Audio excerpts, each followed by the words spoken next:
반갑습니다. 미세스 N입니다. HSP에 대한 이야기를 지금 4편 정도 연속으로 했었는데요.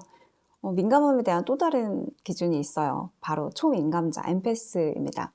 그래서 오늘은 주디스 올로프의 나는 초민감자입니다. 라는 책을 가지고 왔습니다. 주디스 올로프는 우리가 가장 좀 이렇게 많이 알고 있는 에너지 뱀파이어라는 말을 처음으로 사용한 사람이기도 해요. 일상에서 저도 정말로 자주 쓰는 말이었는데 그 말을 만들어낸 사람이라니 하면서 저는 이 책에 대한 무한 신뢰가 생성이 됐어요. 생각해보세요. 초능력자. 우리는 이제 남들이 안 가진 어떤 특별한 능력을 가지고 싶어 하잖아요. 우리가 어렸을 때 봤던 TV 시리즈, 소머즈나 600만 불의 사나이 이런 걸 보면 너무 옛날 사람인가 티났나요? 그때도 나도 저렇게 뭔가 특별한 능력을 하나쯤은 가지고 있었으면 좋겠다. 그러면서 엄청 부러워했었는데 그게 민감함일 줄은 몰랐네요. 특히나 저의 이제 치명적인 단점이라고 생각을 했는데 그게 장점이라니까. 어쨌든 초민감자, 엠패스에 대해서 그러면 알아보도록 하겠습니다. 주디스 올로프는 엠패스를 괴로움과 즐거움을 가리지 않고 흡수하는 감정의 스폰지라고 표현을 해요. 저는 정말 이 말에 격하게 공감을 했습니다. 다른 사람들은 못 느끼는 것들, 그러니까 나만 좀 이상한데 라고 이렇게 생각하는 지점들, 내가 보고 싶지 않은 것, 느끼고 싶지 않은 것들이 이렇게 사람들하고 관계에서도 너무 많이 보이고 막 느껴져서 저는 진짜 그게 너무 싫었어요. 내가 한 생각과 느낌들을 이렇게 다른 사람한테 말하면 대부분 이런 말들이 돌아오는 거죠. 그게 왜? 나는 괜찮던데? 나 그런 거 못 느꼈는데? 네가 너무 과하게 생각하는 거 아니야?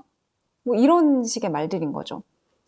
그런 말들을 이렇게 몇 번 듣다 보면 이제 정말 다른 사람에게 되도록이면 내 진심, 내가 느낀 그대로를 말을 잘 안 하게 돼요. 되도록이면 말 안 하게 되는 거죠. 그러니까 사람 관계에서 외로움을 좀 많이 느낄 수밖에 없는 거고, 그건 내가 느낀 감정들을 타인에게 공감받을 수 없으니까요.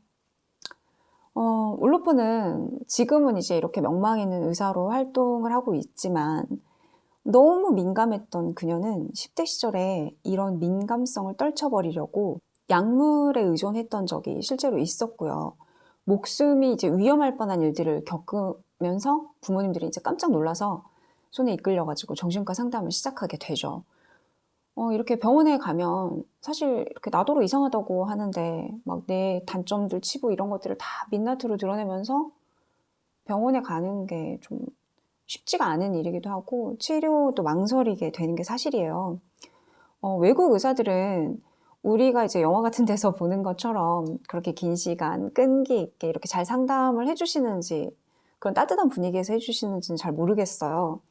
그런데 우리나라 정신과 병원에 가보면 초진부터 그렇게 따뜻하게 맞아주시지는 않습니다. 거의 대부분. 일단은 내 증상을 이렇게 묻고 어떤 증상들이냐, 어떠냐, 그러냐 하면서 이렇게 공감을 해줄 것 같잖아요. 그런데 그건 이제 시간이 충분하게 주어져 있을 때의 일인 거고, 실제 병원에 가면 선생님들도 굉장히 바쁘기도 하시고 많은 환자들이 있어서 그 진단 전에 간단한 현재 증상 이런 것들을 묻고 나서 이렇게 눈을 마주치고 이야기하는 것보다는 제 눈 안 쳐다보시고 이렇게 모니터 보시면서 키보드 막 두드리십니다. 거의 제 대답을 실시간으로 받아 적는 수준이어가지고 이게 지금 병원 진료인지 상담인지 뭔지 이렇게 모르는 이렇게 막 묘한 기분이 드는 거죠. 그리고 이제 몇 가지 검사를 하겠다고 하고 나서 이 검사가 이제 시간이 걸리거든요. 해서 가지고 오라 그래요. 500문항 이런 거 체크하는 거 이런 거 있다고 또 제가 말씀드렸잖아요. 문장 완성이라든지 이런 게 시간이 걸리는 검사기 때문에 MRI 찍듯이 바로 기계에 넣고 칙칙 이렇게 나오는 게 아니다 보니까 우선 그 검사를 하고 이야기하자고 하고서는 지금 현재 나타나는 증상에 따른 우선 약 처방을 이제 해주시는 거죠. 그게 추진이에요. 이제 실제 그 검사 결과지가 나와야 어떤 뭔가 그 다음 이야기가 되는 거여가지고 초진은 그런 식이죠. 병원에 나는 들어서기까지 엄청나게 고민한 결과물이었는데 이렇게 첫 진료가 정말 허무하다 싶을 만큼 간단하게 끝나버리는 거죠. 그래서 이제 도움이 필요해서 갔었던 분이 굉장히 실망하거나 좌절하시는 경우가 있는데, 어차피 도움이 필요해서 가셨다고 하면 초진이라는 것을 감안하고 몇 회 정도 더 선생님을 만나보시고 약을 조절하는 시간도 가지시고 또 이제 뭐 진료 받았는데 안 맞는다 하면 자기하고 좀 잘 맞는 병원을 다시 찾아보는 어떤 그런 노력을 좀 하셔야 된다고 말씀드리고 싶어요. 의사 선생님들이 치료 방식이 다 조금씩 다르시기 때문에 꼭 이렇게만 진료를 하시는 건 아니거든요. 저처럼 약은 처방에서 받지만, 병원에서 받지만 상담은 따로 이렇게 전문기관에서 받는 그런 방법도 있어요. 다시 이제 책 이야기로 돌아와서 울루프는 굉장히 좋은 선생님을 만났던 것 같아요. 그녀의 이런 굉장히 날선 거부 반응에도 불구하고 의사 선생님 덕분에 초민감자로서의 자신의 모습을 받아들이게 되죠. 그리고 그녀의 인생은 그 이후로 완전히 바뀌게 됩니다. 역시나 이 책에서도 초반에 자가진단 테스트가 나와요. 오늘은 여러분과 함께 진단 테스트를 한번 해보고자 합니다. 해당되는 게 나는 몇 개나 있는지 한번 이렇게 손으로 꼽아 보시기를 바라요. 지나치게 민감하고 수줍음이 많다거나 내성적이라는 말을 많이 들었다. 자주 압박감을 느끼고 불안해한다. 말싸움이나 고함을 들으면 불편하다. 무리에 섞이지 못한다는 기분이 자주 든다. 군중 속에 있으면 녹초가 되기 때문에 혼자만의 시간을 가져야 기운을 차린다. 소음이나 불쾌한 냄새에 쉴 새 없이 떠드는 사람을 견디기 어렵다. 화학물질에 민감하거나 따끔거리는 옷을 잘 못 입는다. 어디를 가든 일찍 나오고 싶을 경우를 대비해서 자차를 이용하는 편이다. 스트레스를 받으면 과식을 한다. 친밀한 관계로 인해서 숨이 막히게 될까봐 두렵다. 깜짝깜짝 잘 놀란다. 카페인이나 약물에 과하게 반응한다. 작은 고통도 참기 힘들다. 사회적 고립을 택하는 편이다. 다른 사람의 스트레스나 감정, 신체 증상을 흡수한다. 멀티태스킹을 감당하기 힘들어서 한 번에 한 가지 일만 한다. 자연 속에서 재충전을 즐긴다. 어려운 사람이나 에너지 뱀파이어를 상대한 후 회복하는 데 시간이 오래 걸린다. 대도시보다는 소도시나 시골에서 편안함을 느낀다. 여럿이 모이는 것보다는 1대1이나 적은 인원과 교류하는 게 좋다. 자, 제가 20가지를 말씀드렸는데요. 이 중에 해당되는 대답이 5가지 정도 된다. 5개까지는 부분적 초민감자. 그리고 10개까지 해당이 된다. 그러면 성향이 약간 있다. 15개까지 해당되는 게 있다. 그러면 성향이 좀 초민감자 성향이 강하다. 15개 이상. 그러면 완전한 초민감자라고 말을 하는데요. 저는 16개가 나와서 나도 모르게 라는 말을 하게 됐죠. 역시나 무슨 테스트를 해도 결과값은 너는 진짜로 리얼 100% 민감한 사람이야 라고 나와서 말이죠. 그런데 이제 책을 읽어 나갈수록 제가 한 생각은 나는 그래도 완전한 엠패스는 아니구나. 왜냐면 민감하기까지만 하지 이런 직관적 능력과 같은 특별한 능력자는 아니라는 사실이 감이 딱 오더라고요. 어쨌든 내 민감성이 어디서 시작이 됐든 내가 어느 성향에 가까운 사람인지 잘 알기 위해서 우리는 읽는 거니까 저자가 구분한 신체적, 정서적, 직관적 초민감자를 확인하기 위한 테스트 항목들도 책 안에 있으니까 한번 확인해 보시기 바라고요. 제가 예상했던 대로 저는 당연히 신체적, 정서적 초민감자로 나왔습니다. 직관적 초민감자 정도 되면 그때는 그 초능력처럼 그런 직관적인 능력들이 막 있기 때문에 저는 해당 사항이 없고요. 저자가 만든 용어 중에서 또 이 공감적 질병이라는 말이 나와요. 다른 사람의 증상이 내 몸에 나타나는 질환. 저 같은 경우는 다른 사람들과의 이제 시간, 제가 이런 줄 아니까 그런 시간의 피로감을 많이 느끼기 때문에 혼자 있는 시간을 되도록이면 이제 많이 가지려고 하기도 하고 그러면서도 책을 읽고 그러는데 재밌는 게 그때그때 읽는 책에 따라서 제 몸과 마음이 컨디션에 영향을 받아요. 그래서 이 공감적 질병이라는 게 말을 듣고 보니까 그러니까 HSP나 엠패스는 책도 잘 골라서 읽어야 되는구나. 책에서도 영향을 받으니까. 그런 생각을 했습니다. 울루프는 엠패스의 종류를 굉장히 자세하게 분류를 해놓기도 했고 그에 따르는 대처법도 굉장히 자세하게 설명을 해놨어요. 그라운딩이나 머싱 이런 거는 기본적으로 마음 훈련할 때 많이 하는 거기도 하고 많이 알려진 거기 때문에 꼭 민감한 사람이 아니더라도 마음 수련을 위해서 할 수 있는 방법이고요. 그 중에서도 이 책 4장 에너지 뱀파이어로부터 자신을 보호하는 법, 이 부분을 읽으면서 저는 좀 당혹스럽다고 해야 되나? 좀 애매하다는 느낌을 많이 받았어요. 어떻게 보면 굉장히 정확한 대처법인 것 같기도 한데 또 어찌 보면 아직 이렇게 검증되지 않은, 그러니까 누구에게나 적용될 수 있는 그런 방법들은 아니어가지고 제가 정말 반신반의하면서 책을 읽었어요.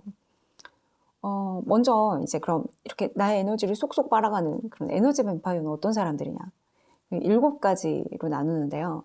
나르시스트나 분노 중독자, 피해자 코스프레 하는 사람들, 뭐 드라마 주인공인 척하는 사람들, 지배감과 비평가 스타일, 수다쟁이, 또는 수동 공격적인 사람, 이렇게 7가지 유형이 있어요. 이제 회사를 다니기 전에 저는 정말 단순하게 생각을 했어요.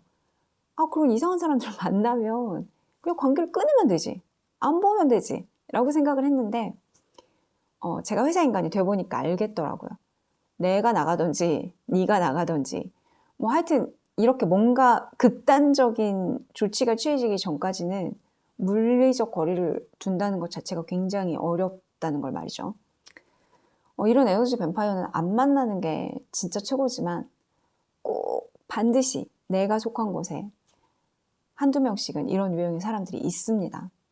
처음부터 이렇게 딱 알아볼 수 있다면 애초부터 이제 일정 거리를 유지를 하고 내 바운더리 안으로 안 들어오게 최대한 이렇게 멀리 거리를 유지하면 좋은데 그 사람의 얼굴에 나 뱀파이어 라고 써놓고 다니는 건 아니잖아요. 그 중에 뭐 저는 나르시스트나 피해자 코스프레, 수동 공격형 이런 사람들 유형이 가장 이제 늦게 알아보게 되는 유형이라고 생각을 해요.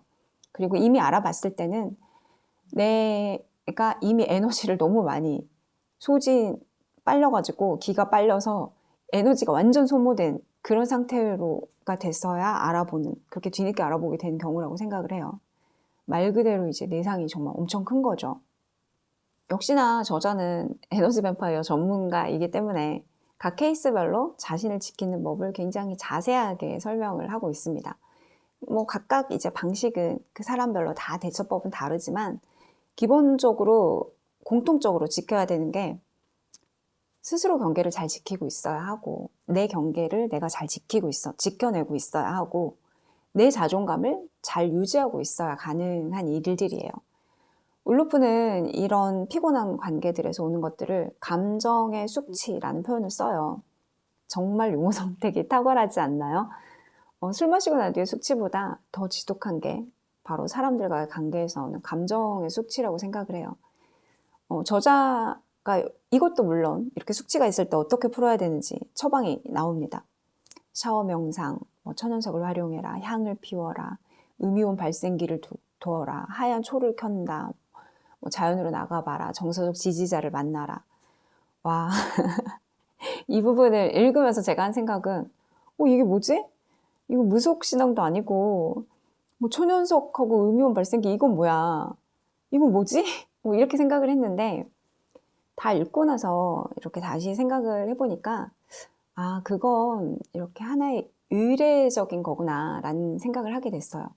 그러니까 내 자리, 내 위치, 나의 평정심을 되찾기 위한 어떤 도구나 의례를 하나 찾으라는 말이라고 저는 생각을 하게 됐어요. 왜 이제 불면증 환자들에게 의사 선생님들이 그런 처방을 하시잖아요. 자기 전에 잠자는 습관을 하나 만들으라고, 루틴을 만들어서 하라고 권장을 하시잖아요. 그런 거하고 좀 비슷한 거죠. 내가 감정 소모가 많이 됐다 싶을 때 바로 활용할 수 있는 평정심 회복을 위한 나만의 루틴, 그런 걸 만드는 거죠. 이 루틴이 일단은 왜 중요하냐면 내가 반응을 해요. 그래서 그런 감정의 숙지 속에 빠져들지 않고 거기서 이렇게 다시 원래 나로 돌아와서 다음 걸음, 다음 스텝을 뛸 수 있게 해주는 그런 시작이 되기 때문에 중요하다고 생각을 하는데요. 기분 나쁜 말을 들을 때 옛날 어르신들이 귀를 씻어야 된다고 했잖아요. 그런 것처럼 이런 불쾌감, 숙취가 밀려올 때 먼지를 털어내듯 이렇게 툭툭 이렇게 털어내는 것만으로도 사실은 뇌에서는 리셋이 되거든요. 사고 회로가 바뀌게 되는 거예요. 리셋이 된다는 게 그만큼 나의 회복 가능성을 높여주는, 회복 탄력성을 높여주는 일이라고 볼 수가 있죠. 주디스 올로프가 말하고 있는 것도 아마 그런 측면이지 않을까라고 저는 생각을 해요. 그리고 이 과정에서 주디스 올로프가 제시하고 있는 많은 부분들이 실제 명상이나 이런 데서 활용하고 있는 뭐 그런 물품들을 제시한 거라고 저는 생각을 하고요. 회사 인간인 제가 활용하는 방법은 음이온 발생기 이런 거 회사에다 갖다 놓고 천연석 뭐 이런 걸로 장식을 할 수는 없으니까 제가 활용하는 간단한 방법은 일단 그 장소를 벗어나서 건물 밖으로 나가서 직접적으로 햇빛을 쏘이거나 바람을 잠깐이라도 쏘이고 시간이 이제 좀 되면 조금 걸어줍니다. 공간을 이런 식으로 우선 바꾸고 자연을 좀 느끼고 걸으면서 뇌가 리셋이 될 수 있도록 하는 거죠. 그런데 시간적으로 그것도 안 될 때가 많잖아요. 사실은 우리가. 그럴 때는 저는 이제 화장실로 가요. 가서 화장실에는 큰 거울이 대부분 있죠. 거울을 보고 이런 땡땡땡땡땡 불쾌감 이러면서 털어내고 그리고 이제 나를 좀 크게 만드는 그런 포즈 이렇게 어깨에서 딱 손을 올려서 좀 이렇게 당당하게 보이는 나의 모습을 좀 보고 뭐 이런 슈퍼맨 자세 이런 거 이렇게 보면서 기지개를 편다든지 이런 큰 자세를 좀 하고 괜찮아 괜찮아 그래 괜찮지 뭐 이렇게 말하고 이렇게 아유 네가 애쓴다 이러면서 스스로를 다독이는 거죠. 그리고는 이제 복식호흡을 한 3번 정도 이렇게 심호흡을 하고 손을 깨끗이 씻습니다. 별거 아니지만 저한테는 이렇게 좀 생각의 회로를 이렇게 전환시켜주는 그런 방법이기도 해요. 제가 하는 일도 좀 미신적으로 느껴지셨나요? 뭐 엠패스도 결국은 이제 긍정적인 활용을 위해서 가장 먼저 해야 할 일이 내가 어떤 성향의 사람인지를 아는 것이고 그 다음이 나를 지키기 위해 나의 경계를 잘 이렇게 설정하고 그걸 지켜내는 것 그리고 내 자존감을 든든하게 이렇게 유지할 수 있는 것입니다. 이 3가지만 잘 지켜도 사실은 스스로에 대한 만족감도 높아지고 또 이런 삶에 대한 두려움이라든지 그런 것들도 훨씬 많이 줄어들게 돼요. 그러면서 마음의 여유가 좀 생겨나는 거죠. 오늘은 이렇게 주디스 올로프의 책과 함께 엠패스에 대해서 알아본 그 초민감자에 대한 이야기는 어떠셨는가요? 붙여진 이름이나 이렇게 방식은 다 다르지만 모든 해결 방법의 중심은 기본이 되는 것은 아마도 이 3가지 나를 알기, 경계 설정 잘하기, 경계를 설정하고 지켜내기 그리고 자존감이지 않을까 생각을 해요. 그래서 저도 앞으로 이 3가지를 큰 줄기로 해서 여러분들과 함께 책과 뭐 거기에 대한 이야기들을 이렇게 쭉 꾸준히 나눠보도록 하겠습니다. 오늘 이렇게 함께 해주셔서 감사드리고요. 다음 시간에는 에고이스트와 나르시스트에 대한 이야기로 여러분들께 찾아뵙도록 하겠습니다. 당신을 기다립니다.